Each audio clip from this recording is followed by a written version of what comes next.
अस्मद्गुरुभ्यो नमः। अस्मत्परमगुरुभ्यो नमः। अस्मत्सर्वगुरुभ्यो नमः। श्रीमते रामानुजाय नमः। श्री कुलेशाय नमः। श्री दाशरथि महागुरुवे नमः। श्रीमद्परवरमुनिये नमः। श्री वानाद्रि योगिने नमः। श्री वेंकटगुरुवे नमः। स्वामी अन्नाविलप्पन तिरुवडिगे चरणम्। श्रीशैलेश दयापात्रं दीपत्यादि गुणार्णवं यतीन्द्र प्रवणं वंदे रम्यजा मातरं गुणिं लक्ष्मीनाथ समारंभां नादयानुं मध्यमाम् अस्मदाचार्य पर्यन्तां वंदे गुरु परंपरां यो नित्यमच्युत पदाम्बुज युग्मरुग्म व्यामोहद सरितराणि तृणाय मेहे अस्मद्गुरोर्भगवतोऽस्य दयैक सिन्धो रामानुजस्य शरणौ शरणं प्रपद्ये माता पिता योटय स्तनया विभूति सर्वं यथेव नियमेन मदन्वयानाम् आद्यस्कनकुलपतेर्वकुलाभ्रामं श्रीमत्तदङ्घ्रियोगलं प्रणमामि मूर्ध्ना भूतं सहस्र महादव्य भट्टनाद श्री भक्तिसार कुलशेखर योगिवाहान् भक्ताञ्जनेनु फलकाल यतीन्द्रमिश्रान् श्रीमत्पराङ्कुशमुनिं नन्दवोऽस्मि नित्यम् पादुके यदिराजस्य कदन्त्यरेकया दशदाशरथे पादो शिरसा तारयाम्यहम् यच्चक्रे पट्टनगिरे ताड़ी पंचकोत्तमं श्री रामानुजाय सज्जातं वंदे दाशरथिगुरुं श्रीराम राम रामेति रमे रमे मनोरमे सहस्रनाम तत्तुल्यं रामनाम वरानमे असाध्यक साधक स्वामिनि असाध्यं तव किं वद श्रीरामदूत कृपा सिन्धो मत्कार्यं साधय प्रभो आदित्यहृदयं पुण्यं सर्वशत्रु विनाशनं जयावाहं जमे नित्यम् अक्षय्यं परमं शिवं सर्वमङ्गलमाङ्गल्य सर्वपाप प्रणाशनं चिन्ताशोक प्रशमनम् आयुर्वदनमुत्तमम् ஆயிரம் தோற்பரப்பி முடியாயிரம் மின்னிலக ஆயிரம் பயன்தலைய அனந்த சயனன் நாளும் மலை ஆயிரம் சுனைகளும் ஆறுகளும் பலவாயிரமும் ஆயிரம் பூங்கொழிலே மாலில் ஜோதையதே. ஜெய ஸ்ரீமன் நாராயணா. இங்க வேதம் படித்தவா, பாகவதம் படித்தவா, இத்திஹாசம் புராணம் தெரிஞ்சவா, பிரபந்தம் படித்தவா நிறைய பேர் இருப்பீங்கோ. இப்போ அடியை நிகழ்த்த போகிற பிரவச்சனத்தில் சொல்லிலோ பொருளிலோ குறையோ குற்றமோ இருப்பின் அடியனை ஷமித்தரும்படி கேட்டுக்கொள்கிறேன். ஸ்ரீமதி ஸ்வர்ணாம்பாள் சமேத சுவாமி லட்சுமி நரசிம்மன் அவருடைய திருக்கல்யாண வைபோகம், அதாவது தீபதத்த சாந்தி நம்மளாம் கண்டுகளித்தோம். இது பொண்ணு மாப்பிள்ளை பெயர். இவாளுக்கு முதல் வாட்டி கல்யாணம் செய்யும் அல்லது சஷ்யப்த பூர்த்தியோ அல்லது பீமரத சாந்தியோ அல்லது பகவத் கடாட்சத்த சதாபிஷேகமோ கனகாபிஷேகமோ எத்தனை நடந்தாலும் பெருமாள் பிராட்டி ஸ்தானத்தில் பொண்ணு மாப்பிள்ளை தான். மாமி பெயர் ஸ்வர்ணாம்பாள். சமஸ்கிருதத்தில் சு அப்படின்னா வசத்தியான அர்த்தம். சுப்ரஜா, சுகுணா, சுமதி, சுகந்தி அப்படின்னு நம்ம சேர்க்கிறோம். அதுபோல் சுவர்ணம் இருக்கிறதுலையே மிக வசத்தியான வர்ணம் வந்து தங்கம். தங்கம், பொன், கனகம் அப்படின்னு பல வார்த்தைகள் உண்டு. ஆப்ரணகாத்து சர்வையேவ சுவர்ணக ஹிரண்ய ஸ்மஸ்ரு ஹிரண்ய கேசக அப்படின்னு ஸ்ரீமன் நாராயணனை பற்றி வேதம் சொல்லுறது. ஸ்ரீமன் நாராயணனுக்கு தலையிலேருந்து கால் மட்டும் அத்தனையும் தங்கமா. பார்த்தசாதி பெருமாளுக்கு அதனால்தான் வந்து மீசம் வந்து கருப்பாக இருக்காது, ஸ்வர்ண நிறத்தில் வெளுப்பாக இருக்கும். இது பெருமாளுக்கு. தாயாரை குறிக்கரிச்சு ஸ்ரீசுத்தத்தில் ஹிரண்ய வர்ணம் ஹரிணியும் தான் ஆரம்பிக்கிறது. ஹிரண்யம் அப்படின்னா தங்கம் அர்த்தம். மிக உசத்தியான உலோகம், மிக உசத்தியான வர்ணம், சுவர்ணம் தங்கம். ஸோ மாமி பையன் தாயாரை குறிக்கிறது, பெருமாளை குறிக்கிறது. அடுத்து இது ஒரு பக்கம் வைப்போம். ராமாவதாரம் எப்படி நடந்தது? ராமன் வந்து இலங்கைக்கு போய் அங்கே ராவணவதம் பண்ணார். கிருஷ்ணாவதாரத்தில் பெருமாள் கம்சன் இருக்கும் இடத்துக்கு சென்று வதம் பண்ணார். ஆனால் பக்தன் கூப்பிட்ட குரலுக்கு அவனை அழைத்து காத்தவர், அவன் எம்மை அழைத்து காப்பர் அப்படின்னு காப்பருங்கிற வார்த்தை வந்து நரசிம்ம பெருமாளை குறிக்கிறது. ஸோ தங்கம்னா பெருமாள் தாயார், காப்பர்னா நரசிம்மன். இப்போ அடியன் வந்து ஒரு எலக்ட்ரிக்கல் இன்ஜினியர், மின்னணு பொறியாளர். Which is the best conductor அப்படின்னு கேள்வினா நான் காலேஜ் படிக்கிற சமயத்தில் ரஜினிகாந்த் ஒருத்தர் சொன்னார், விச் இஸ் த பெஸ்ட் கண்டக்டர்னு. தங்கம் தான் வந்து கரண்ட்டை, எலக்ட்ரிசிட்டியை மிக வேகமாக செலுத்தும். ஆனால் யோசிச்சு பாருங்க, நம்ம ஆற்றுலையோ இல்லை வெளியிலையோ தங்கத்தை நம்ம வயர் போட்டால் என்ன ஆகும்? அடுத்த நாள் நம்ம ஒட்டியானமாகும், நம்ம முத்துமாலையை மாற்றி போட்டுடுவோம். அதனால் தங்கத்துக்கு இணையான ஒரு உலோகம் அது காப்பர். ஸோ தங்கமும் காப்பரும் நிகர், லக்ஷ்மியும் நரசிம்மனும் நிகர். நரசிம்மன்னா தாயார்னா சுவர்ணம், அவர் நம்மை அனைத்து காப்பர்னு ஆழ்வார் சொல்கிற நரசிம்மன். ஸோ இவா பொண்ணு மாப்பிள்ள பெயர்லேருந்தே பொருத்தம் இருக்குது. இது இப்படி இருக்கட்டும். லக்ஷ்மி நரசிம்மன் சுவாமி ஒரு மாதத்துக்கு முன்னாடி அடியன்கிட்ட ஒரு பிரவச்சனம் பண்ணும்படி கேட்டுட்டார். எந்த பெருமாளை பற்றி நான் கேட்டேன், அவருக்கு குறிப்பால் உணர்த்தினார். அவர் ஸ்ரீமன் நாராயணனுடைய மிக அத்தியுதமான கோவில்கள் 108 திவ்ய தேசம்னு சொல்லுவோம். அந்த 106 வந்து பூலோகத்திலையும் 2 வந்து விண்ணுலகத்தையும் இருக்குது. இந்த 108 திவ்ய தேசம் மேலே 12 ஆழ்வார்கள் மங்களாசாசனம் சேவிச்சிருக்கா. 4000 திவ்ய பிரபந்தம். சராசரியாக பார்த்தாக்கா 4000 பாசனம், 108 திவ்ய தேசம். ஒரு திவ்ய தேசத்துக்கு 38லேருந்து 40 பாசனம் வரணும். ஆனால் அது அப்படி இல்லை. பல திவ்ய தேசங்களுக்கு ஒத்தப்படையில் தான் வந்து திவ்ய பிரபந்தமாக இருக்குது. மிக வசத்தியான ஒரு திவ்ய தேசம் சோழிங்கபுரம் திருக்கடுகை. அந்த திவ்ய தேசத்துக்கு 2 பாசனம் தான் இருக்குது. பல திவ்ய தேசத்துக்கு 1 தான் இருக்குது. திவ்ய பிரபந்த பாசனங்கள் கம்மிங்கிறதுனால பெருமாளோ தாயாரோ கோவிலோ வந்து குறைஞ்சி போயிடல, அதை பற்றி இல்லை. இப்போ ஒத்தப்படையிலையும் ரெட்டப்படையிலையும் பல திவ்ய தேசங்களுக்கு பாசனங்கள் இருந்தால் அப்போ 3 டிஜிட்டில் 3 படையில் நிறைய கோவில் இருக்கணும் இல்லையோ. அப்படி 108 திவ்ய தேசங்களிலே மிக அதிகமாக திவ்ய பிரபந்த பாசனங்கள் கொண்ட கோவில் எதுனாக்கா, நீரே கோவில் கோவிலே நீர் அப்படின்னு சொல்லக்கூடிய பூலோக வைகுண்டம் என்று சொல்லக்கூடிய ஸ்ரீரங்கம். மொத்தம் 247 திவ்ய பிரபந்த பாசனங்கள் உண்டு. இப்போ 2வது விட்டுடுவோம், 3வது ஜம்ப் பண்ணுவோம். 3வது அதிகப்படியான திவ்ய பிரபந்த பாசனங்கள் கொண்ட திவ்ய தேசம் எதுனாக்கா, அடியனுடைய குலதெய்வ பெருமாளாகிய திருமாலின் ஜோலி என்று சொல்லும் கல்லழக சுந்தரராஜ பெருமாள். அவர் மேலே 128 திவ்ய பிரபந்த பாசனங்கள் உண்டு. சோலையே கோவில், கோவிலே சோலை. இப்போ நீர் முடிஞ்சிருத்து, சோலை முடிஞ்சிருத்து. அடுத்து என்ன? மலை தான். உலகத்தில் அத்தனை மலை இருக்குது. ஆனால் திருமலைன்னு நம்ம எதை சொல்கிறோம்? மலையே பெருமாள், பெருமாளே மலைன்னு சொல்லும்படி திருவேங்கடம், திருப்பதி, திருமலை என்று சொல்லும் திருப்பதியை தான் சொல்கிறோம். அந்த திருப்பதி பெருமாள் மேலே 10 ஆழ்வார்கள், 202 திவ்ய பிரபந்த பாசனங்கள் மங்களாசாசனம் சேவிச்சிருக்கா. அந்த பெருமாளை பற்றி தான் வந்து அடியன் பிரவச்சனம் நிகழ்த்தணும்னு லக்ஷ்மி நரசிம்மன் சுவாமி கேட்டுட்டார். அதில் அடியனுக்கு அத்தியுத ஆனந்தம்.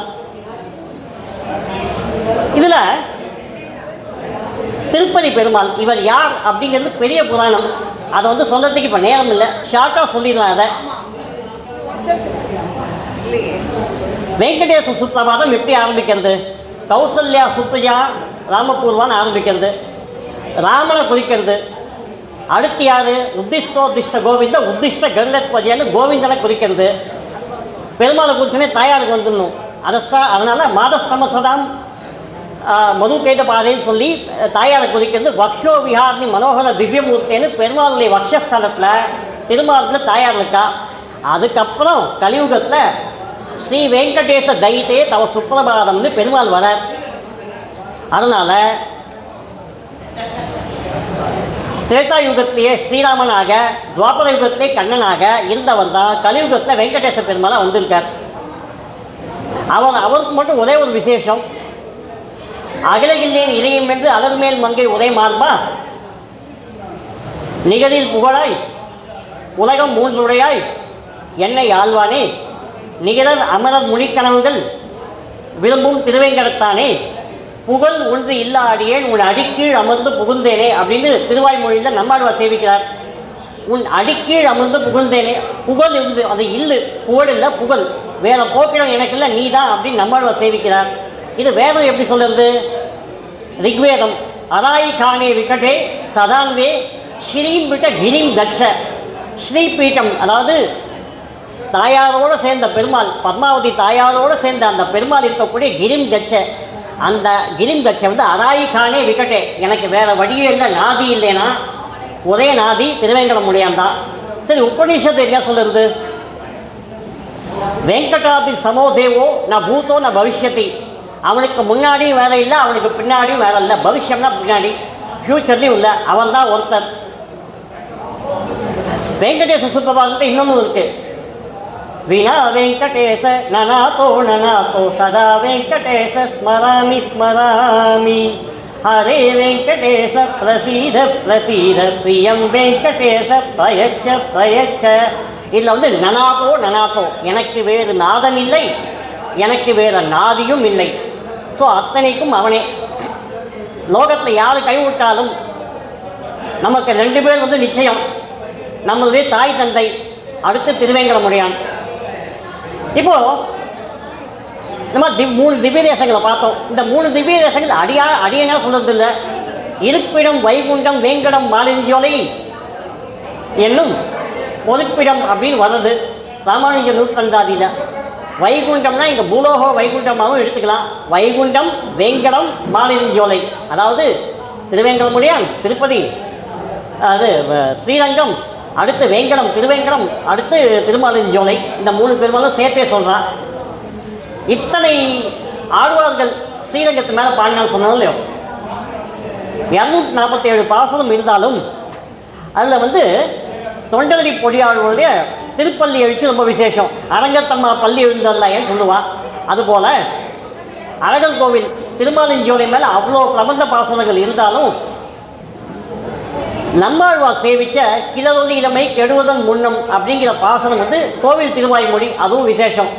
அதுபோல் திருமலை மேலே 202 பாசனங்கள் இருந்தாலும் குலசேகர பெருமாள் சேவித்த பெருமாள் திருமொழி அவ்வளோ விசேஷம். இது ஏன் அப்படின்னாக்கா, இந்த லௌகிகமாக சொல்லணும்னா கவுன் பண்ணை காட்டுறதை பற்றி தான் இது. ஆக்சுவலாக பெருமாள் கேள்வி கேட்க பக்தன் பதில் சொல்ல இது அப்படி போயிட்டே இருக்கும். குலசேகர பெருமாளுக்கு பணத்துக்கோ செல்வத்துக்கோ குறைச்சல் இல்லை, அவர் பெரிய சேரராசா. ஆனால் திருவேங்கட மலையனை பார்த்துட்டு பிரமிச்சு போயிட்டார்.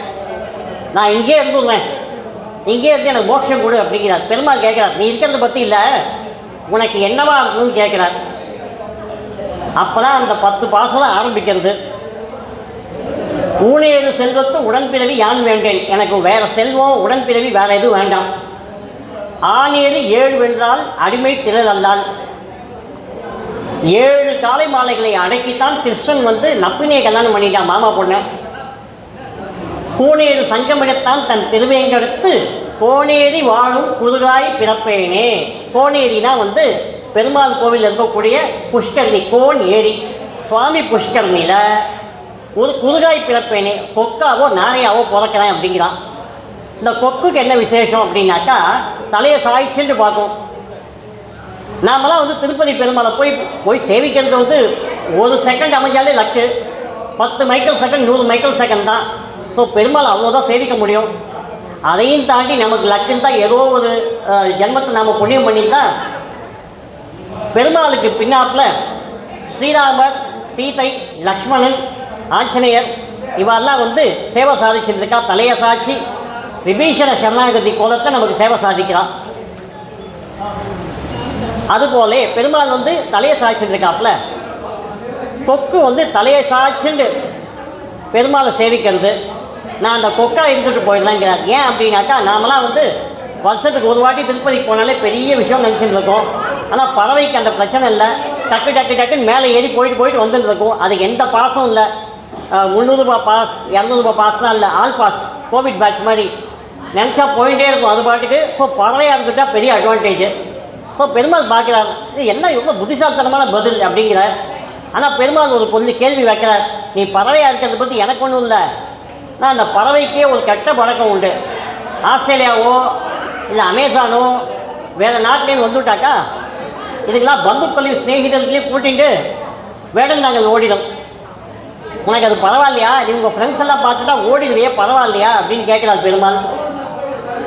அப்போதான் குலசேகரத்துக்கு தூக்கி வாரி போட்டுது, நான் இதை யோசிக்கலையே அப்படின்னு. சரி, நடந்து போனால் எல்லாம் வண்டியில் ஏற்றின்னு போயிடுவான், பறவையாக இருந்தால் கூட்டிகிட்டு போயிடுவான். இதுக்கு ஒரே வழி, இங்கே 66 கோடி தீர்த்தம் இருக்குது, நான் இங்கே இருக்கக்கூடிய மீனாக பிறக்கிறேன் அப்படிங்கிறார். மீனாய் பிறக்கும் விதியுடைய நாவேனே அப்படின்னு. ஏன்னா மீன் என்ன பார்த்தாக்க எப்படி பார்த்தாலும் அதே ஜலம் தான் சுற்றி சுற்றி வந்துட்டு இருக்க போகிறது. இல்லை, விதியுடையன்னு ஒரு வார்த்தை இருக்குது. விதி அப்படின்னாக்கா இப்போ நான் பிரவச்சனம் சொல்லி நீங்கள் கேட்கணுங்கிறது உங்கள் விதி, நான் அந்த விதி இல்லை. விதிங்கிறது மோட்சத்தை குறிக்கிறது. நான் மீனாவே பிறந்துட்டாக்கா இங்கே இருந்து உன்னை சேவித்து மோட்சம் பெற்றுடுறேன் அப்படின்னு பெருமாள் கேட்குறார். எனக்கு எந்த பிரச்சனையும் இல்லை. ஆனால் இது வந்து ஹிமாச்சல பிரதேசமோ அட்லாண்டிக் ஓஷனோ ஆர்டிக் ஓஷன் பகுதியோ இல்லை. இது ராமகுண்டம் ஹோமகுண்டம் மாதிரி அவ்வளோ சூடாக இருக்கும். வைபவ் சூரிய வம்சி மாதிரி 100-110 போயிட்டே இருக்கும் இந்த டெம்பரேச்சர். அதில் வந்து ஜலம் வற்றி போச்சுன்னா மீன் என்ன ஆகும் யோசிச்சான்னு கேட்குறார். அப்போ குலசேகரன் கேட்குறார், அப்போ மீனா போகிறதுக்கு இவ்வளோ பிரச்சனை இருக்கா? எனக்கு உயிரே வேண்டாம், உயிரோடு இருந்தால் தானே எனக்கு கூட்டிகிட்டு போவார். திருவேங்கடமுடியானுடைய திருவாய் அமுதம் அவர் வாயில் பட்ட அந்த திருமஞ்சன ஜலம் பட்டு குடிக்கிறதுக்கு வட்டில்னு ஒன்று வச்சுருப்பா. நம்மாத்தில் கூட உண்டு கிண்ணம். பொன்வட்டில் பிடித்து புகப்பெறுவேன் ஆவேனே. நான் அந்த வட்டில் இருந்துட்டாக்கா நான் அங்கேயே இருந்துக்கலாம், நித்தியப்படி சேவை உண்டு, பிரச்சனையே இல்லை அப்படிங்கிறார். ஏன்னா அந்த வட்டில் என்ன விசேஷம்னா நம்மாத்து கந்தன் தான் வந்து பேர் எழுதியிருக்கும் இல்லையா, யாரும் எடுத்து போகக்கூடாது. அடியனுடைய பிதாமகியோட பிதாமகி அவள் யூஸ் பண்ணுற அந்த வெள்ளி டம்ளர் தான் அடியன் தினமும் யூஸ் பண்ணிட்டு இருக்கேன். அதில் பிஎஸ்ன்னு எழுதியிருக்கும், பத்மாசினி சடகோப்பன். ஆனால் திருவேங்கடமுடியானோட டம்ளர்லாம் அப்படிலாம் எதுவும் எழுதியிருக்காது. இன்னும் வசதியாக போச்சு. வரவ யாராவது அது மைக்கேல் மன்னன் காமராஜன் பாட்டி மாதிரி எடுத்து போயிட்டாக்கா பிரச்சனை ஆகிடும். பெருமாள் கேட்குறார், நீ கோவிலில் இருக்க மாட்டேன், வேறு ஆற்றுலையோ இருப்பேன், அவள் தலிகைக்கு யூஸ் ஆகிருப்பான்னு கேட்குறார். அப்போ பார்க்குறார் குலசேகர பெருமாள் பார்க்குறார், இதெல்லாம் வம்பா போச்சு அப்படின்ட்டு யாராவது எடுத்துட்டு போனாலும் திருப்பி பெருமாள்கிட்டே எது வரும்? நிச்சயமாக லட்டு இல்லை. நம்ம ஆற்று ஃப்ரிட்ஜில் வச்சு நம்ம எல்லாருக்கும் கொடுத்துட்டு இருப்போம். லட்டு இல்லை, பெருமாள்கிட்டேருந்து எடுத்து பெருமாளுக்கே வர்றது புஷ்பம் தான். ஏன்னா யாரும் திருமலையில் எடுத்து வெளில எடுத்து போகல, அவாத்து மாமிக்கு கொடுக்க போகல, அது சாமிக்கு தான் போகும். ஸோ வந்து செண்பகமாய் பிறக்கும் திருவுடைய ஆவேனே. நான் வந்து ஒரு செண்பக செடியாக இருக்கேன், யாராவது தெரியாமல் எடுத்தால் கூட திருப்பி பெருமாளுக்கே தாயாருக்கே வரும். திருவுடைய நே வருது, தாயாருடைய பெயர் குறிக்கிறது. பெருமாள் பார்க்குறார், இது நன்னா இருக்குது கேட்குறதுக்கு, எனக்கு இன்னும் விசேஷம், தாயாருக்கு எக்ஸ்ட்ரா பூ வந்தது. ஆனால் அதில் என்ன பிரச்சனை, யாரும் பூவோடு எடுக்க மாட்டா, செடியோடு எடுத்துகிட்டு போயிடுவான். எடுத்து செடியை எடுத்து அவள் போட்டு ஃபேஸ்புக் போஸ்ட் போட்டுவாள், new garden in our house அப்படின்னு. அதனால் வந்து அதுவும் பிரச்சனை. ஸோ பெருமாள் கேட்குறார், இது ஓகேவா உனக்குங்கிறார். அப்போ யோசிக்கிறார் குலசேகரார், யாருக்குமே உபயோகம் இல்லாத ஒரு பொருளாக இருந்தால் பிரச்சனையே இல்லை. தம்பகமாய் பிறக்கும் தவமுடைய நாவேனே. நான் தர்மப்புல், அதாவது முள் செடியாக ஆயிடுவேன், யாராவது கை வச்சா கூட குத்திடும், யாரும் எடுக்க மாட்டான். அப்போ பிரச்சனையே இல்லை, அது பாட்டுக்கு இருந்துட்டு போகும் அப்படிங்கிறார். பெருமாள் கேட்குறார், அதில் வேறு பிரச்சனை இருக்குது, யாராவது திருப்பதியில் வந்து முள் செடியை வச்சதுன்னு சொல்லிட்டு அதை அப்படியே யாரும் எடுத்துன்னு போயிட்டு என்ன ஆகும்னு கேட்குறார். இப்போ தான் பார்க்குறாரு, முடியலை அப்படின்னு சொல்கிறார் குலசேகரர். அப்போ அவர் யோசிக்கிறார், ஈஸியாக எடுத்துகிட்டு போக முடியாது, தள்ளிட்டு போக முடியாது, கையால் தூக்க முடியாது, அது என்னவா இருக்கும்? 7 மலை இருக்குது, இந்த மலைக்கு குறைச்சலே இல்லை, 7 மலையில் ஏதோ ஒரு பாறையாக இருந்துட்டு போகிறேன் அப்படிங்கிறார். அண்ணனைய பொற்படுவான் அருந்தவத்தன் ஆவேனே. இங்கே வந்து மலையில் வந்து நான் பாறையாக இருந்துட்டு போயிடலாம். பாறைன்னா அது போய்ட்டு தெய்வமே இருக்க போகிறது, யாரும் எடுக்க போகிறது, யாரும் எடுக்க முடியுமா என்ன? ஸோ பாறையாக இருந்துட்டாக்கா பிரச்சனையே இல்லை. பெருமாள் கேட்குறார், எனக்கு ரொம்ப சந்தோஷம்தான், ஆனால் நீ இன்றைய தேதிக்கு பேசிகிட்டு இருக்க, ஒரு 1000 வருஷம் கழித்து பெரிய பெரிய மெஷின்லாம் வந்துடும், அதெல்லாம் ஈஸியாக பாறையை தூக்கின்னு போயிடும். நீ இந்த திருமாலுக்கு கைங்கிறதுக்கு பண்ணுறதுக்கு பதிலாக ஏதோ ஒரு மாலில் நீ பாறையாக இருப்ப, அந்த மால் கட்டுறதுக்கு. அதனால் அதை பற்றி யோசிக்கிறார். அப்புறம் குலசேகரர், ஓஹோ இது இப்படி போதாதான்னு சொல்லி வேறு மாதிரி பிடிக்கிறார். கையால் எடுக்க முடியாது, தடுக்க முடியாது, தூக்கிட்டு போக முடியாது, பறிக்க முடியாது, கிள்ள முடியாது. அப்போ காட்டாருக்கு வந்து காற்றுக்கு என்ன வேலிங்கிற மாதிரி நதிக்கு வந்து வேலியே கிடையாது. காணாராய் பாயும் கருத்துடைய ஆவேனே. 66 கோடி இருக்குது ஜலம், அதில் வந்து நதி காட்டாராக இருந்துடுவேன். காட்டாராக தான் யாரையும் கையால் அள்ள முடியாது, அது பாட்டுக்கு போயிட்டே இருக்கும். அப்போ காட்டாராக இருந்துடுவேன் அப்படிங்கிறார். அப்போ பெருமாள் கேட்குறார், திருப்பதி திரும்பியும் அதே பிரச்சனை தான். 2வது கேள்வியில் வந்த பிரச்சனை இது. வெயில் காலம், ஜலம் வர்த்தித்துனாக்கா காட்டாலும் வந்து காஞ்சி போயிடும், திரும்பவும் உனக்கு பிரச்சனை அப்படிங்கிறார். அப்போ குலசேகரர் யோசிக்கிறார், அப்போ ஒரு வழி இருக்குது, நான் வந்து நடந்து போகிறவன், பெருமாளை சேவிக்க வர இல்லையா அடியார்கள், அவள் நடந்து போகிற அந்த பாதையாக இருந்துடுவேன் அப்படிங்கிறார். நெறியாய் கிடக்கும் நிலையுடைய நாவேனே இல்லையா, பக்தர்கள் அத்தனை பேரும் அவன் தலையில் தான் காலை வச்சுட்டு போகணும். பெருமாளுக்கு உண்மையாகவே சந்தோஷம். நியாயமாக பார்த்தா இதான் பெஸ்ட்டு பதில், இதுக்கு 1 கோடி ரூபாய் கொடுத்துடலாம். ஆனால் பெருமாள் கேட்குறார், ஏன்னா அவருக்கு இன்னும் 2 பாசனம் தேவைப்படுது. இந்த மாதிரி நீ வந்து அலிப்பிரி வழியாக மக்கள் போகலான்னு யோசிச்சுட்டு இருக்க. இப்போ சந்திரகிரி வழி இருக்குது, அது கூட இல்லை, பஸ்ஸில் போகலாம், காரில் போகலாம், பைக்கில் போகலாம். அவளுடைய கால் படத்துக்கு பதிலாக எம்ஆர்எஃப் டயரும் டன்லப் டயரும் தான் ஒன்றால் படும், பரவாயில்லையான்னு கேட்குறார் பெருமாள். அப்போ தான் யோசிக்கிறார் குலசேகரன், ஓஹோ இது இப்படி வராதா அப்படின்ட்டு அற்புதமான ஒரு பாசனம்.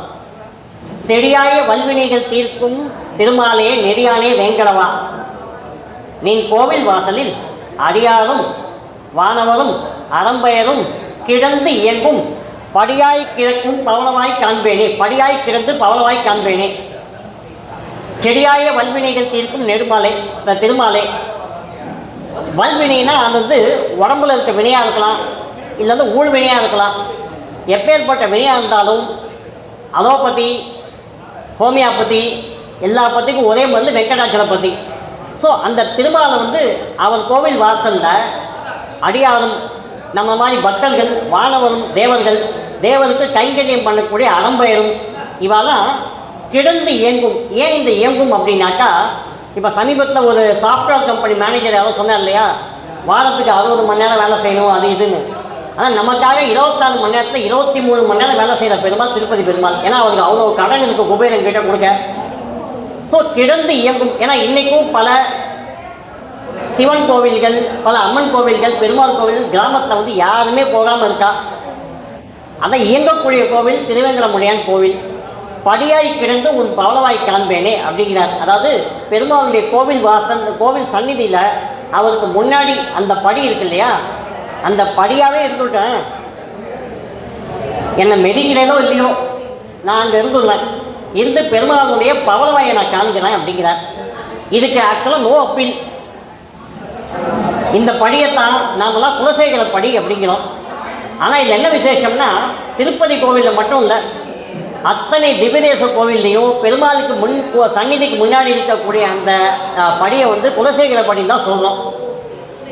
பெருமாள் இப்போ கேட்குறார், இவ்வளோ நேரம் உனக்கு பிடிச்சதுதான் கேட்டியே, எனக்கு என்ன பிடிச்சது கேட்டியான்னு கேட்குறார்.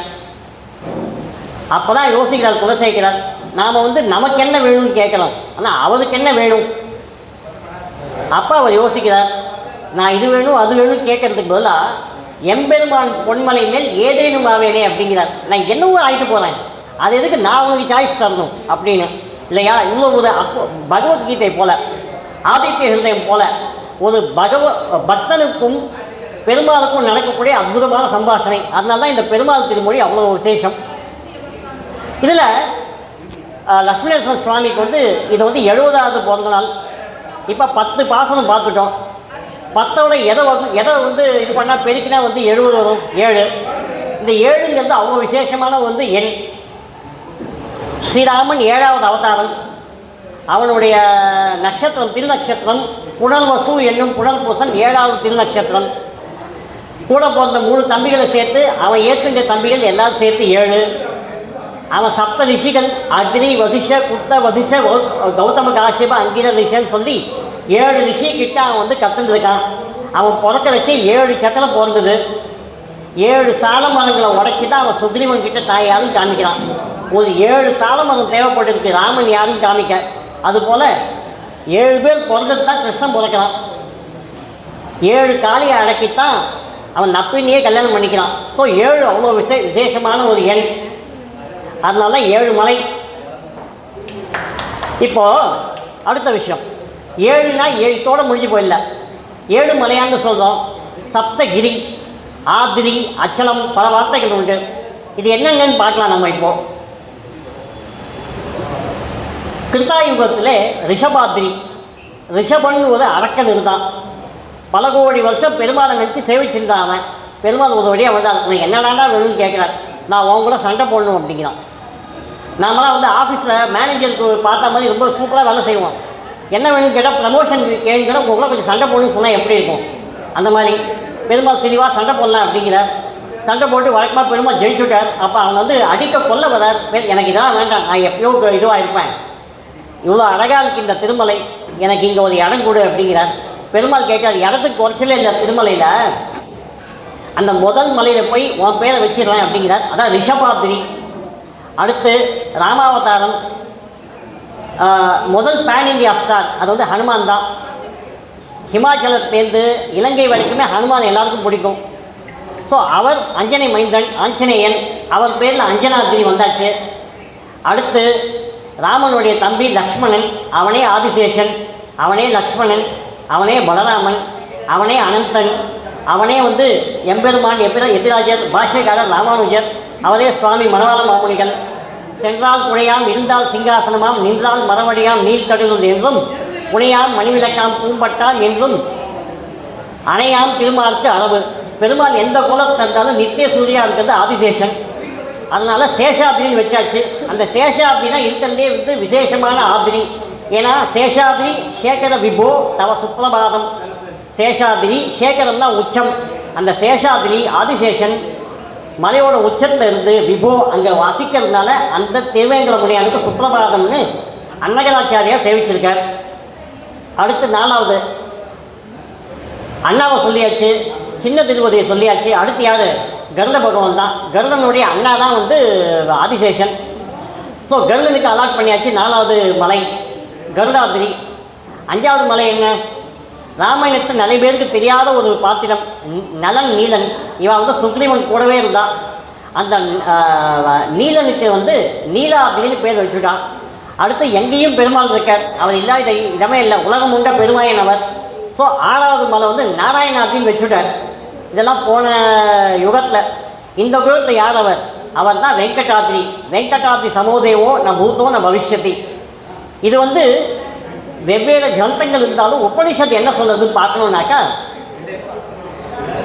ரிஷபாத்ரி நமோனித்த ரிஷபரூபதாரிகி, அஞ்சனாத்ரி சமோதேவோ ஆஞ்சநேய சமுத்தியதே, சேஷாத்ரி நமோனித்த சேஷாங்க பாணி ராஜக, கருடாத்ரி நமோனித்த கருடவாகன சேவித்தே, நீலாத்ரி நமோனித்த நீலமேக சமப்பிரபே, நாராயணாத்ரி நமோனித்த நாராயண பரபிரம்மே, வெங்கடாத்ரி நமோனித்திய நம சமோதேவோ ந பூதோ ந பவிஷ்யதி. இது வந்து வெங்கடேஸ்வர சுப்ரபாதத்தையும் 15வது ஸ்லோகத்தில் வர்றது. இது அப்படியே இதே ஆர்டரில் ஸ்ரீ சேஷசைல, கருடாச்சல, வெங்கடாத்ரி, நாராயணாத்ரி, ரிஷபாத்ரி, ரிஷாத்ரி முக்கியாம் அப்படின்னு. ஸோ 7 மலையோட சிறப்பு இது. 66 கோடி தீர்த்தம் சொன்னோம் இல்லையோ, ஆனால் அதில் வந்து 7 தீர்த்தம் ரொம்ப விசேஷம். ஸ்ரீரங்கநாதனுக்கு காவேரி வசதி, திருமாலின் ஜோலை கல்லழகருக்கு நூப்புர கங்கை வசதி. ஆனால் திருவேங்கட முனியானுக்கு 66 கோடி தீர்த்தம் இருக்குது. அதில் 7 தீர்த்தம் தான் நாம் தினப்படி எப்பவும் சேவிக்கக்கூடியது. முதல்ல சுவாமி புஷ்கரணி, கோவில் வாசல்லே இருக்கும். அடுத்து ஆகாஷ கங்கை, அதுலேருந்து தான் பெருமாளுக்கு நித்தியப்படி திருவாராதனை திருமஞ்சனம் எல்லாம் ஆறுது. 3வது குமாரதாரிகா, முருகப்பெருமான் அங்கே சேவிச்சு தான் வந்து பெருமாள்கிட்ட வேல் வாங்கிட்டார். 4வது தும்புரு தீர்த்தம், 5வது ராமகிருஷ்ண தீர்த்தம், 6வது பாண்டவ தீர்த்தம், 7வது பாப்ப விநாசனம். இந்த 7 வந்து வெவ்வேறு இடங்களில் உண்டு. இல்லை வராக தீர்த்தம்னு ஒன்று இருக்குது. அங்கே தான் வந்து பெருமாள் முதல்ல இருந்து தவம் பண்ணார். ஏன்னா இந்த க்ஷேத்திரமே வராக பெருமாளுடைய க்ஷேத்திரம். பெருமாளுக்கு வழக்கமாக ஒரு குணம் உண்டு, அவருக்குன்னு ஒரு இடம் இருக்காது, அவர் ரெண்டுக்கு தான் போவார். பல கோவில்களில் வராக பெருமாளும் நரசிம்ம பெருமாள் தான் வந்து கோவிலுக்கு வந்து முதலாளியாக இருப்பார். திருப்பதி கோவிலோட ஓனர் வந்து வராக பெருமாள் தான். வராக தீர்த்தம் தான் உசத்தி. இதை தவிர ஜாப்பாலி தீர்த்தம் உண்டு, சக்கர தீர்த்தம் உண்டு, பல தீர்த்தங்கள் உண்டு. அதை பற்றி இல்லை. இந்த 7 தீர்த்தங்கள் அவங்க விசேஷம். இப்போ அடுத்து வேற என்ன இருக்குது? இன்னும் ஒன்று 7 அடி. நம்ம வந்து அடி உதவுறது போல் அண்ணன் தம்பி உதவ மாட்டான்னு சொல்லுவோம். அது யாரை குறிக்கிறதோ இல்லையோ, அர்ஜுனனை குறிக்கும். 2 அண்ணா 2 தம்பி. ஆனால் அவனுக்கு வந்து அடியாக இருந்தது யார்? கிருஷ்ண பரமாத்மாவுடைய திருவடி.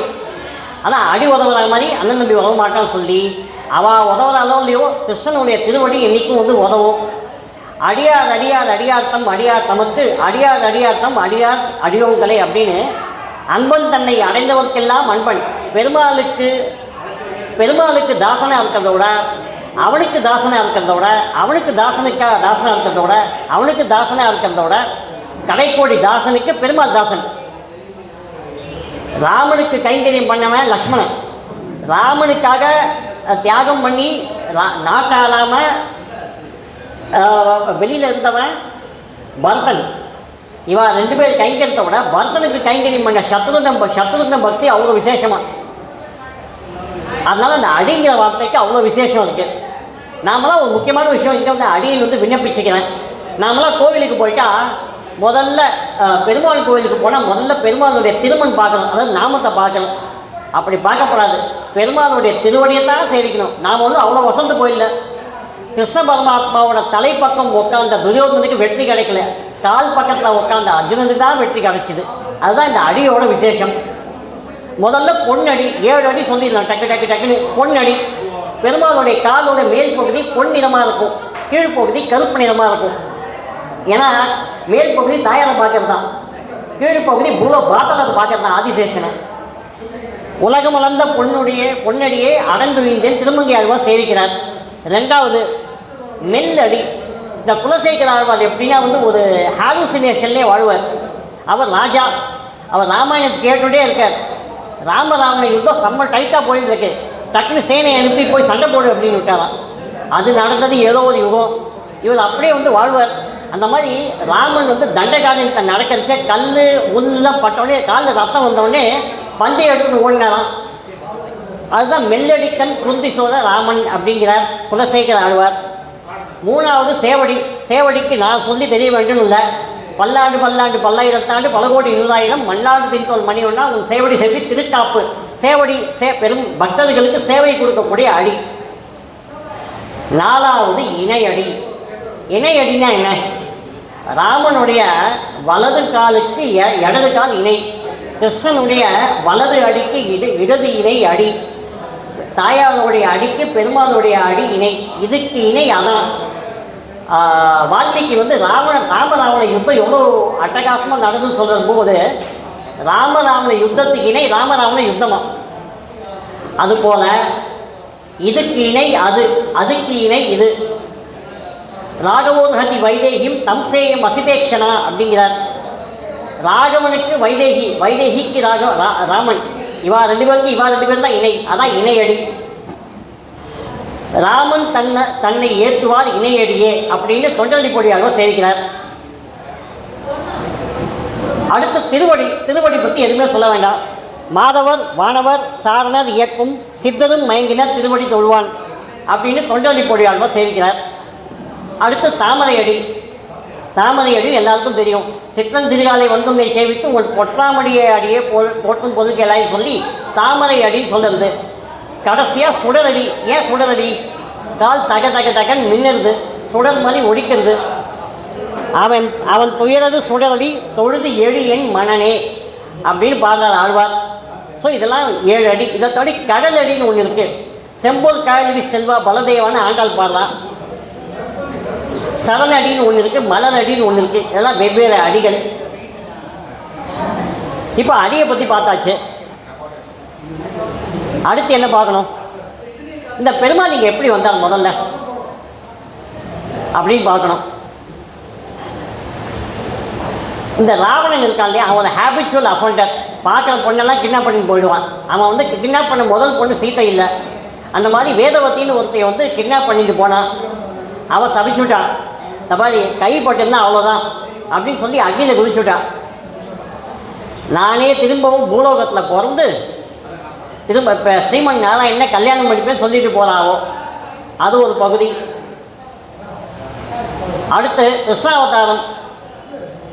கிருஷ்ணர் ராமர் மாதிரி இல்லை, பல கல்யாணம் பண்ணிட்டார். 16,108 கல்யாணம் பண்ணிட்டார். அத்தனை கல்யாணம் பண்ணாலும் யசோதை ஒரே ஒரு கல்யாணத்தை கூட சேவிக்கலை. யசோதைக்கு பெரிய குறை. ஏன்னா நீ ராமன் மாதிரி இருந்தால் பரவாயில்ல, அன்றைக்கி நான் வந்து கொஞ்சம் வெளியில் இருந்துட்டேன், அது இது சொல்லிக்கலாம். 16,000 கல்யாணம் பண்ண ஒன்று கூட நான் சேவிக்கலாம் அப்படிங்கிறார். இப்போ கிருஷ்ணன் மனசில் வச்சுட்டு இருக்கார், சரி நீயே எனக்கு அம்மாவாக பிறந்து நான் வந்து கல்யாணம் பண்ணிக்கிறேன் அப்படிங்கிறார். ஸோ முதல் யுகத்தில் தாயாருடைய ஆசை, 2வது யுகத்தில் தன்னுடைய தாயாருடைய ஆசை, 2ஐயும் நிறைவேற்றினார் பெருமாள். இதுவும் ஒரு பெரிய கதை இருக்குது, ஷார்ட்டாகவே முடிச்சுடுறேன் அடியேன். இந்த பிருகு முனிவர் ஒருத்தர் இருக்கார். நம்மளாம் அந்த காலத்தில் ஒரு 50 வருஷம் முன்னாடி நம்மளாம் உறவுக்கார அதுக்கு போனால் நேராக போயிடுவோம். நான் கிரிக்கெட் ஆடிட்டு இருப்பேன், அம்மா வாழ ஊருக்கு போகலாம், காஞ்சிபுரம் போகலாம் அப்படின்னு கூட்டிகிட்டு போயிடுவான். வரவாருக்கும் தெரியாது, நம்ம போகிற விஷயம் நமக்கும் தெரியாது. பின்னாடி டெலிஃபோன் வந்தது, ஃபோன் பண்ணி லேண்ட்லைனில் கால் பண்ணி வரட்டுமான்னு கேட்டான். அப்புறமா மொபைல் வந்தது, கேனை கம்னு கேட்டான். அப்புறமா வாட்ஸ்அப் வந்தது, கேனை கம்னு மெசேஜ் அனுப்பிச்சான். அப்புறமா கேனை கால்யூன்னு போட்டா, அடுத்து is it a good time to கால்யூன்னு போட்டா, இப்போலாம் வெறும் ஹாய். ஹாய் வந்தால் ஹாய்க்கு ரிப்ளை வந்துட்டு அடுத்த ஹாய். அப்போ நான் கால் பண்ணலாமா, கால் பண்ணி நான் வரலாமா, கடைசியாக அவள் சொல்லுவான் ஐயோ அன்றைக்கி நான் ஊரில் இல்லையே அப்படின்வா. நம்ம ஹோட்டலுக்கு போய் தங்கிடுவோம். ஆனால் பிருகு முனிவர் அப்படிலாம் கிடையாது, எந்த இங்கீதமும் கிடையாது. சத்தியலோகத்தில் பிரம்மனும் சரஸ்வதியும் ஏகாந்த நிலையில் இருக்கா. இவர் இங்கீதமே நம்ம போயிட்டார். நான் யார் தெரியுமா அப்படின்னு கேட்குறான். அவள் இவரை கண்டுக்கவே இல்லை, இக்னோர் பண்ணிட்டான். அந்த கோபத்தில் நான் வந்தது வந்து என் சுயபூத்துக்கு நீ பார்க்கல, உனக்கு ரூபமே இல்லை, இனிமேல் உனக்கு கோவிலே இருக்காது பூலோகத்துலன்னு சொல்லி சபிச்சுட்டு போயிட்டார். அதனால தான் பிரம்மாவுக்கு பெருசாக எங்கேயுமே கோவில் இருக்காது. அடுத்து கைலாசத்துக்கு வர பரமேஸ்வரனும் பார்வதியும் வந்து நர்த்தனம் ஆடிட்டு இருக்கா, ஏகாந்தமாக இருக்கா. இவர் திருப்பியும் இங்கீதமே இல்லாமல் அங்கே போய் நான் யார் வந்திருக்கேன் பார்த்தியான்னு கேட்குறார். பரமேஸ்வரன் பார்வதியும் வந்து நர்த்தன குலத்தில் இருக்கான். அவன் இவரை எதுக்கு கண்டுக்கு போகிறான். அவன் பரமேஸ்வரனையும் சபிச்சுட்டார். இவ்வளோ அழகாக ஸ்வரூபமாக நீ டான்ஸ் ஆடையோ இல்லையோ, உனக்கு ஸ்வரூபமாக இல்லாமல் யோனி லிங்கமாக இருக்கணும், இனிமேல் உனக்கு லிங்கமாக தான் இருக்கும்னு சொல்லிட்டு போயிட்டார். அடுத்து வைகுண்டத்துக்கு வர பிருகுமுனிவர். அங்கே பெருமாளும் தாயாரும் ஏகாந்தமாக இருக்கா. வழக்கம் போல் பெருமாளும் கண்டுக்கல. கோபத்தில் அவன் 2 பேர்கிட்ட சொல்லிட்டு போயிட்டார். இவர்கிட்ட இன்னும் கோவம், ஏன்னா இன்னும் வேலைக்கு போகிறதுக்கு இடம் இல்லை. நேராக போய் அவருடைய திருமார்பில் எட்டி உதைச்சுட்டார். இந்த திருமார்பு வக்ஷோ விஹாரிணி மனோகர திவ்யமூர்த்தி. வக்ஷஸ்தலம் வந்து தாயார் இருக்கக்கூடிய இடம். அவ்வளோ ஸ்ட்ராங்காக அடி விழுந்தோடனே பெருமாள் எழுந்து வந்தார். தாயாருக்கு பயங்கர சந்தோஷம், இன்னைக்கு செம்ம அடி இருக்குது இன்றைக்கி பிருகுமுனிவருக்கு அப்படின்னு. பெருமாள் நேராக போய் பிருகுமுனிவர்கிட்ட சாரி கேட்டு, சாரி சுவாமி நீர் வந்து நான் கவனிக்க என்ன வேணும்னு சொல்லுங்கன்னார். அவர் வந்து போன போக்கில் வந்து குழந்துட்டு அஹோ சத்தியம், அஹோ ஸ்வரூபம், அஹோ சாத்விகம், அஹோ சாந்தின்னு சொல்லி பாராட்டிட்டு வேலை போயிட்டார். பெருமாளுக்கு பயங்கர சந்தோஷம். திரும்பி பார்த்தா தாயார் அவ்வளோ கோபத்தில் இருக்கா. உங்களை வந்து ஒருத்தன் அடிச்சுட்டு போயிருக்கேன், அந்த இடத்துல நான் இருக்கேன் திருமார்பில், உங்களை பாராட்டிட்டு போனால் நீர் அவர் காலம் இருக்கிறீர், அப்போ நான் என்ன அப்படின்னு சொல்லி கோவிச்சுட்டு போயிடலாம். எங்கே போகலாம், கரவீரியபுரம்னு ஒரு இடம் கோலாப்பூர்னு இருக்குது மகாராஷ்டிரத்தில். தாயார் அங்கே போயிடலாம். பெருமாளை குறித்து தவம் இருக்கிறதுக்கு பெருமாளுக்கு வேறு இடம், பிராட்டி இல்லாத இடம் பெருமாளுக்கு இல்லை. பெருமாள் பூலோகம் போயிடல. நாமெல்லாம் பெருமாளை குறித்து சேவிக்கிறோம். பெருமாள் தண்ணியே குறித்து சேவிக்க ஆரம்பிச்சார். அவர் பாட்டுக்கு சேவிக்கிறார், சேவிச்சுட்டே இருக்கார். அந்த வராக கஷேத்திரத்தில் திருப்பதியில் அது எலும்பு புத்தா மாதிரி இருக்குது. அது பாட்டுக்கு வளர்ந்துட்டே வருது. தேவன்கள்லாம் பார்த்தா இவர் இங்கே இருக்கார், இவருக்கு ஆகாரத்துக்கு எல்லாம் வேணும்னு சொல்லிட்டு பிரம்மதேவனும் பரமேஸ்வரனும் ஒரு பசுக்குட்டி ஒரு பசுமாடும் கண்டுமா போய் நித்தியப்படி எறும்பு புத்துக்கு வந்து பால் கொடுக்குறான். ஒரு இடையன் வரான். தினமும் இது 10 லிட்டர் கிடக்கிற மாடாச்சே, 9 லிட்டர் யாருக்கோ போயிட்டு இருக்கு, இது எங்கே போகுதுன்னு வரான். பார்த்தா அந்த புத்துக்கு தினமும் பால் போயிட்டு இருக்கு. அவன் ஒரு கம்பை எடுத்து புத்தில் அடிக்கிறான். பெருமாள் எழுந்து வரார். எழுந்து வந்து அந்த அந்த அரசனுக்கு வந்து சாபம் கொடுக்குறார். நான் இங்கே இவ்வளோ ஸ்வரூபமாக வந்து தவம் பண்ணிட்டு இருக்கேன், என்னை வந்து அடிக்கிறேன் அப்படின்னு. அந்த வந்து மன்னிக்கிறான். அந்த தொண்டைமன் சக்கரவர்த்தி அவன் பேர். அவன் வந்து மன்னிக்கிறதுக்கோ சுவாமி இதுக்கு எதுவும் விமோச்சனமே இல்லையான்னு கேட்குறார். விமோச்சனம் இருக்குது, நீ திரும்பியும் பிறப்ப, உனக்கு ஒரு பொண்ணு பிறப்பா, நான் அவளையே கல்யாணம் பண்ணிக்கிறேன். இது சாபம் மாதிரி அழைச்சி கேட்கறதுக்கு, உனக்கு பொண்ணு பிறப்பா, நான் அவளை கல்யாணம் பண்ணிக்கிறேன் பெருமாள் சொல்கிறார். திருப்பையும் அவனே வந்து ஆகாஷராஜன்னு பிறக்கிறான். தாரிணி தேவின்னு ஒருத்தையை கல்யாணம் பண்ணிக்கிறான். ஆண்டாள் மாதிரி அவளுக்கும் வந்து ஒரு துளசி மாடத்தில் ஒரு பெண் குழந்தை பிறக்கிறது. அதுக்கு அவள் பத்மாவதின்னு பேர் வைக்கிறான். அந்த பத்மாவதியை தான் பெருமாள் கல்யாணம் பண்ணிக்கிறார். ஆனால் இதில் என்ன விசேஷம்னா, சீதா கல்யாணம்னு சொல்லுவோம், லக்ஷ்மி கல்யாணம் சொல்லுவோம், ருக்மிணி கல்யாணம் சொல்லுவோம், வள்ளி திருமணம் சொல்லுவோம், பார்வதி கல்யாணம் சொல்லுவோம், லக்ஷ்மி கல்யாணம் சொல்லுவோம். எங்கேயாவது பத்மாவதி கல்யாணம் சொல்லி கேட்டுருக்கோமா? அது ஸ்ரீனிவாச கல்யாணம். ஏன் அப்படின்னாக்கா, போன யுகத்துலாம் வந்து மாப்பிள்ளைக்கு டிமாண்ட் ஜாஸ்தி. இந்த மணல் கயிறு படம் மாதிரி அவளுக்கு தான் டிமாண்ட் ஜாஸ்தி. இது கலியுகம், இங்கே பெண்களுக்கு தான் டிமாண்ட் ஜாஸ்தி. ஸோ பெருமாள் என்ன பண்ண, அவரையே செலவு பண்ணி அவரே அவள் அம்மா வகுல மாளிகை, அன்றைக்கி யசோதையாக இருந்தா இல்லையா, அந்த யசோதையை வகுல மாளிகையாக பிறக்கிறான்.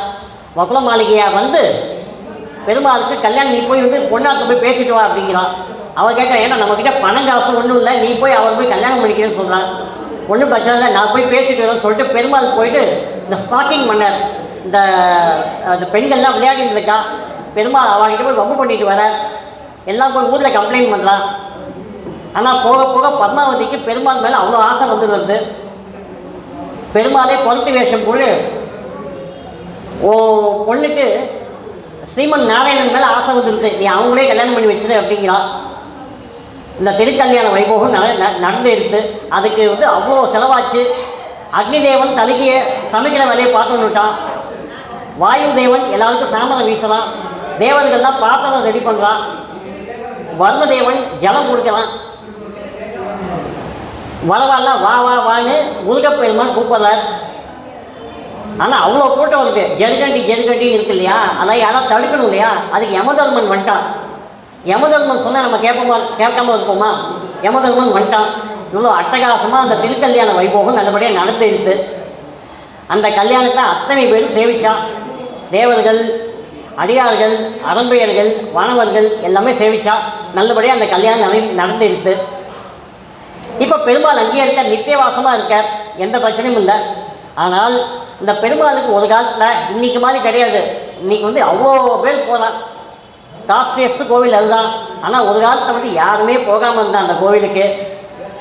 ராமானுஜருக்கு பெரிய வருத்தம். தன்னுடைய சிஷ்யன் ஒருத்தனை அனுப்பிச்சு, நீ போய் அந்த கோவிலேருந்து குளம்லாம் விட்டு அங்கே ஒரு தோட்டத்தை அமைச்சிரு அப்படிங்கிறார். அனந்தாழ்வான், அனந்தன் ஒருத்தன், அவனை அனுப்புகிறார். அனந்தாழ்வான் அங்கே போயிட்டு தோட்டம் அமைக்கிறான், குளம் அமைக்கிறான். அவனுக்கு கல்யாணமும் ஆகுது.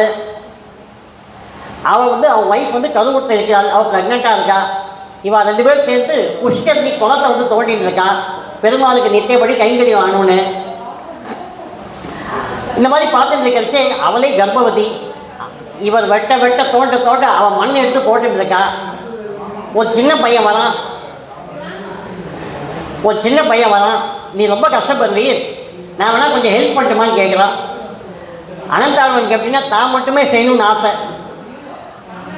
ஆனால் அவள் ஒய்ஃப் ரொம்ப கஷ்டப்படலாம், அவள் ப்ரெக்னெண்ட்டாக இருக்காது. அதனால் சரி நீ கொஞ்சம் ஹெல்ப் பண்ணு அப்படிங்கிறான்.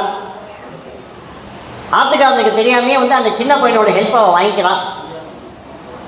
அனந்தாழ்வன் பார்க்குறது, என்ன நேற்று கூட இன்றைக்கி டக்குன்னு குளம் ஃபாஸ்ட்டாக வெட்டி முடியறதுன்னு சொல்லிட்டு போய் பார்த்தா அந்த சின்ன பையன் பண்ணிட்டு இருக்கான். உன்னை யாரெல்லாம் இங்கே வர சொன்னது கோவிச்சுக்கிறார். அவன் கேட்காம வெட்டிகிட்டே இருக்கான், அந்த மண் வெட்டிகிட்டே இருக்கான். அனந்தாழ்வன் கையில் இருக்க ஒரு கடப்பாறை எடுத்து ஓங்கி அடிக்கிறான் அந்த பையன் மேலே. அவனுக்கு இங்கே பட்டு ரத்தம் வருது. அப்படியே ஓடிட்டான் அவன். அடுத்த நாள் காலத்தால் பெருமாள் போய் சேவிக்கிறச்சே பெருமாளுக்கு இங்கே ரத்தம் வந்துட்டு இருந்துதான். அனந்தாழ்வனுக்கு அவ்வளோ அப்படியே திக்கிட்டு போயிட்டான். என்னடா ஆச்சுன்னு பார்த்தா அப்போ தான் புரியுது, தான் அடித்தது அந்த சுயரூபமாக அந்த சின்ன பையன் தான் சொல்லிட்டு பச்சை கருப்பூரத்தை எடுத்து அழைக்கிறார். இந்த கற்பூரம் நாருமோ கமலப்பூ நாருமோ அந்த கற்பூரத்தை எடுத்து அதனால தான் இப்பையும் பெருமாளுக்கு பச்சை கற்பூரம் சாப்பிடலாம். அந்த பெருமாளுக்கு மட்டுமே விசேஷமான ஒரு குணம் இது. அதே போல் ராமானுஜர் அவருடைய தாய்மாமா திருமலை நம்பிகள் கிட்ட இங்கே தான் ராமாயணம் கற்றுண்டார். 18 ரகசிய மந்திரங்களும் இங்கே தான் கற்றுண்டார். அவ்வளோ விசேஷமான ஸ்தலம். இதை தவிர தியாகராஜர், முத்துசாமி தீட்சிதர் பாடியிருக்கா. அன்னமாச்சாரியா 32,000 கீர்த்தனைகள் சேவிச்சிருக்கார். இப்படி வேதம் பாடுறது, பிரபந்தம் சொல்கிறது, உபநிஷத் இருக்குது, கலியுகத்தில் கீர்த்தனைகள் இருக்குது, தமிழ் தெலுங்கு எல்லா மொழிகள்லையும் உண்டு. எல்லாரும் சேவிக்கிறார் நித்தியப்படி பெருமாளை. ஆஞ்சநேயனுக்கு அங்கே அற்புதமான அஞ்சனாதிரி இருக்குது. அபார பாதாபாதா பரிகா பரிவித்த பரப்புத பரிசுத்த தகன தவண ஜவன பவன பவ கப்பிவத பரிசுவங்க பாவித்த சர்வஸ்வதானக. அந்த ஆஞ்சநேயனுக்கே அங்கே அற்புதமான அஞ்சனாதிரி இருக்குது இல்லையா. சேஷாத்ரி சேகர வைபோ தவ சுப்ரபாதம்னு சொல்லிட்டு சேஷாத்ரிக்கு மலை இருக்குது. இதுக்கல்லே அற்புதமான கருட வாகனன், அவனுக்கு மலை இருக்குது. எல்லாருக்கும் அங்கே மலை இருக்குது, எல்லாருக்கும் தீர்த்தம் இருக்குது. அங்கே எதுக்குமே குறைச்சல் இல்லை. அங்கே எதுக்கு குறைச்சல் அப்படின்னு கேட்டால் சில விஷயங்கள் தான் இருக்குது. அடியை விண்ணப்பிச்சுக்கிறேன். கலியுகத்தில் நாமெல்லாம் யாராவது நம்மளை ஏமாற்றிட்டா எனக்கு அவன் நாமம் போட்டான் அப்படிங்கிறோம். ஏதாவது விஷயம் தொலைவி போச்சா அது கோயில்தான் அப்படிங்கிறோம். சில தவறான பழக்கத்துக்கு பட்டை அடிக்கிறதுன்னு சொல்கிறோம். தப்பான விஷயத்த கச்சேரின்னு சொல்கிறோம், உற்சவம் சொல்கிறோம். ஒரு சின்ன விண்ணப்பம், இனிமேல் யாராவது நாமம் போட்டான்னு தப்பான அர்த்தத்தை சொன்னால் உடனே அதை திருத்துங்கோ. திருமலையானுக்கு உண்டானது நாமம். அதுபோல் பட்டைங்கிறது சிவபெருமானுக்கே உண்டானது. அந்த பட்டை அடிக்கிறதுக்கு தவறான விஷயம், அதையும் யாரும் அலோவ் பண்ணாதே. அதே போல் கோவிந்தா, அது முடிஞ்சு போய் கோவிந்தான்னு சொன்னால் அது கிருஷ்ணனுடைய நாமம். இது அடியனுடைய முதல் விண்ணப்பம். ரெண்டாவது விண்ணப்பம், நாமெல்லாம் வந்து பெருமாள் சேவிச்சுட்டு வந்தால் தர்ஷன் கிடைச்சிருத்தான்னு கேட்கலாம். தர்ஷன் தான் திருஷ்யம். நாம் யாரு பெருமாளை பார்க்க? இதுதான் அந்த விவேக் காமெடி, எனக்கு ஐஜியை தெரியும், ஐஜி எனக்கு தெரியுமாங்கிற மாதிரி நாம் பெருமாளை பார்த்தோம். பெருமாள் நம்மளை பார்த்தாதா? ஒருத்தன் ஒரு காசு பணமே இல்லாதவன் கஷ்டப்பட்டு நடந்து வந்தே பெருமாளை சேவிக்கிறான். ஜெருகண்டின்னு ஒவ்வொரு ரூமாக மாற்றி கடைசியாக பெருமாளை சேவிக்கும் போது தள்ளி விட்டுடலாம். ஒரு செகண்டு கூட அவனால் சேவிக்க முடியல. இன்னொருத்தன் விஐபி பாஸில் போகிறான், ஏதோ ஒரு பெரியாருடைய தயவில் நித்திய ஒரு நிமிஷம் அழகாக சேவிச்சுட்டு வரான். இப்போ இவன் பெருமாளை ஒரு நிமிஷம் பார்த்தான், அவன் பெருமாளை 10 மைக்ரோ செகண்ட் பார்த்தான். ஆனால் பெருமாள் யார் அதிகமாக பார்த்தார் இல்லையா? திருக்கடிகைன்னு சோழிகபுரம் மலை, கடிகைன்னா ஒரு நாழிகை, அங்கே ஒரு நாழிகை இருந்தாலே அவ்வளோ விசேஷம். அதுபோல் திருமலையான் கோவிலில் எவ்வளோ அதிகமாக நம்ம இருக்கோமோ அவ்வளோ விசேஷம். கிழவது இளமை கெடுவதன் முன்னும் வலது மாயோல் மருவிய கோயில் வளர் இளம் பொழிசும் மாலினி ஜோலை தளர்ந்ததாக சார்ந்தது சதிலே. நம்ம உடம்புல இளமையும் ஆகிருதியும் வயசு இருக்கிற சேவை. கோயிலுக்கெலாம் போயிடணும். கோயிலுக்கு பைக்கு, காரு, விஐபி பாஸு, 300 ரூபாய் டிக்கெட் அதெல்லாம் வேண்டாம். நடந்தே போகலாம். ஜிஎல் சேவை சேவிக்கலாம், சுப்பிரபாத சேவை சேவிக்கலாம் இல்லையா? அதனால் போனாலும் வந்து தர்ஷன் ஆகிடுத்தான்னு கேட்காது, இனிமேல் சேவை ஆகிடுத்தான்னு கேளுவோம். ஏன்னா பெருமாள் நம்மளை பார்த்தாலான்னு நமக்கு தெரியாது, ஆனால் பெருமாளோட சேவை நிச்சயம். உன் சேவடி செவ்வி திருக்காப்பு. அதனால யாராவது திருப்பதிக்கு போயிட்டு வந்தால் சேவை ஆச்சான்னு கேளுவோம். இது ரெண்டாவது விண்ணப்பம் அடியனுக்கு. மூணாவது முக்கியமான விண்ணப்பம் வந்து நம்மளுடைய பெருமாள்கள், அது ராமனோ கிருஷ்ணனோ நரசிம்மனோ, இவ எல்லாமே வசதி. இவாளை பற்றி மாநிலர்கள் வந்து நாம் யாரும் ஜட்ஜ் பண்ணுறதுக்கு நமக்கு அறிவில்லை. இவன் பெரியவன், அவன் சின்னவன், இவனுக்கு புத்தி இல்லை, அவனுக்கு புத்தி இருக்குது சொல்கிறதுக்கு தான் நமக்கு அதிகாரம் இல்லை. அதை யார் சொன்னாலும் அதை வந்து அலோவ் பண்ணாது. இது முக்கியமான விண்ணப்பம் அடியன் வச்சுக்கிறேன் இல்லையா? ஏன்னா நாம் யார் அவன் வந்து அவனை உலகம் உண்ட பெருவாயன், அவனை அளக்கிறதுக்கு நாம யாரு? ஓங்கி உலகில் உத்தமன், அவனை அளக்கிறதுக்கு நாம யாரு? நம்மளுடைய சித்தறிவு வச்சு நாம யாரு அளக்கிறதுக்கு இல்லையா? நமக்கு தெரிஞ்சதை வச்சு ஏதோ பேசிட்டு இருக்கோம். இந்த புத்தியையும் அறிவையும் ஞானத்தையும் கொடுப்பதே அவன்தான் இல்லையா? அதனால் அவ குலதெய்வ பெருமாள், அவ ஆத்து பெருமாள், கிராமத்து பெருமாள் அதெல்லாம் செய்வீங்கோ, நித்தியப்படி செய்வீங்கோ, திருவாராதனம் பண்ணுவோம். நம்மளுடைய முன்னோர்கள் செஞ்ச புண்ணியத்தான் நாமெல்லாம் இன்றைக்கி இப்படி இருக்கோம். பின்னாடி எப்போ இருக்குமோ தெரியாது. ஆனால் திருவேங்கட முனியான் இன்றைக்குமே இருப்பார். வெங்கடாப்தி சமோதேவோ நம் பூத்தோ நம் பவிஷ்யத்தி. நாம் இருந்தாலும் இல்லாட்டியும், நாம் மாறினாலும் மாறாட்டியும் திருவேங்கட முனியான் அங்கே இருக்கத்தான் போகிறார். அவரை என்றைக்கும் சேவிச்சுருப்போம். முடிஞ்ச வரைக்கும் நம்ம குலதெய்வ பெருமாள் தான் சேவிப்போம். அது முக்கியம் இல்லையா? இல்லை இன்னொரு கடைசியாக ஒரு விண்ணப்பம் வச்சுக்கிற அடியன்.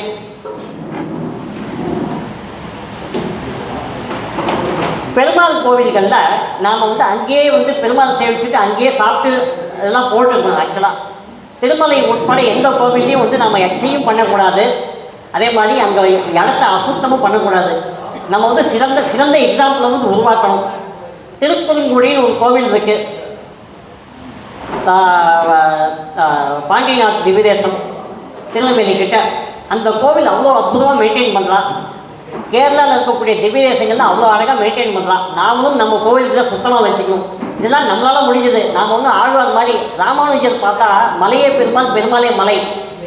நம்மளை மாதிரி அவர் வந்து வண்டியில் போல நடந்து போல, முட்டியால் நடந்து போனேன் ராமானுஜர். ஏன்னா பெருமாள் வந்து பெருமாளே மலை. அப்போ பெருமாள் மலை எப்படி நடக்க முடியும்? முட்டிகால் போட்டு நடந்து போனேன். சில ஆழ்வார்கள்லாம் தவழ்ந்தே போயிருக்கா. யோசிச்சு பாருங்க, மேலே எதுவும் போடாமல் வெறும் வேஷ்டி ஊற்றினோம், பஞ்சகச்சம் மட்டும் உடுத்திட்டு தவழ்ந்தே போய் பெருமாள் சேவிச்சிருக்கா. நமக்கு அந்த மாதிரி நிலைமை வரவும் கூடாது. நமக்கு உடம்புல ஆகிருதி இருக்குது. அதனால் இந்த உடம்புல இளமையும் வயசும் இருக்கும்போதே, பக்தி இருக்கும்போதே பெருமாள் போய் சேவிச்சுட்டு வரணும். ஏன்னா பூலோக வைகுண்டம் ஸ்ரீரங்கம், நித்திய வைகுண்டம் திருமாலினி ஜோலை என்னும் கல்லழகர் கோவில். ஆனால் கலியுக வைகுண்டம் திருவேங்கட முனியான் தான்.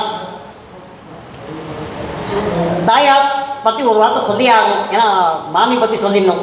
தாயார் வந்து மற்ற கோவில் இன்னொரு விசேஷம். இந்த கோவிலுக்கு மற்ற கோவிலுக்குன்னா ஸ்ரீ மகாலட்சுமி தான் தாயார்.